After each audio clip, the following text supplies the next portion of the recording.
soul, the identity of truth.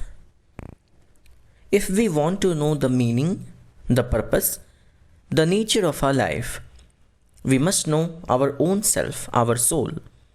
Without that, we keep wandering in the infinite trap of illusion and the immensity of worldly circumstances without even having the sight of our goal.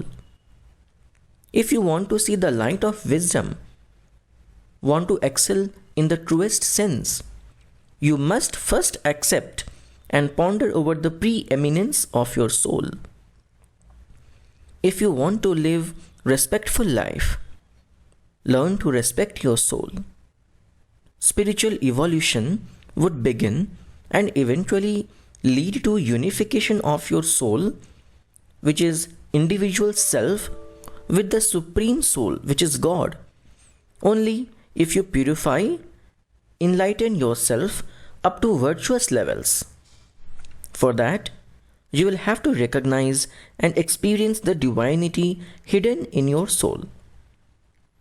Refinement and rise from inferior to superior, evil to nobility, is possible only if you realize that your soul, your inner self, is originally a reflection of the divine.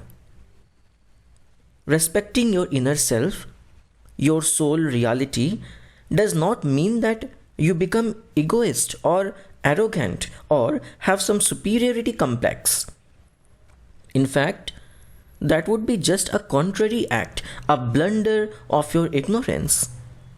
So be careful and understand that the respect of your own self means honor of your soul, your eternal impersonal self.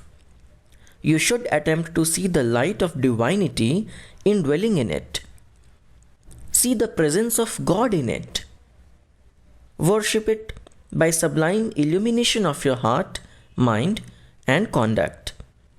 Remembering it every moment should remind you that you are breathing in the presence of God and should edify your aspirations, your thoughts, your deeds accordingly.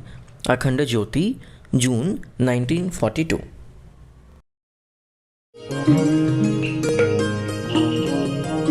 हमारे YouTube channel को subscribe करें और bell icon को दबाएं ताकि आपको notifications मिलते रहें।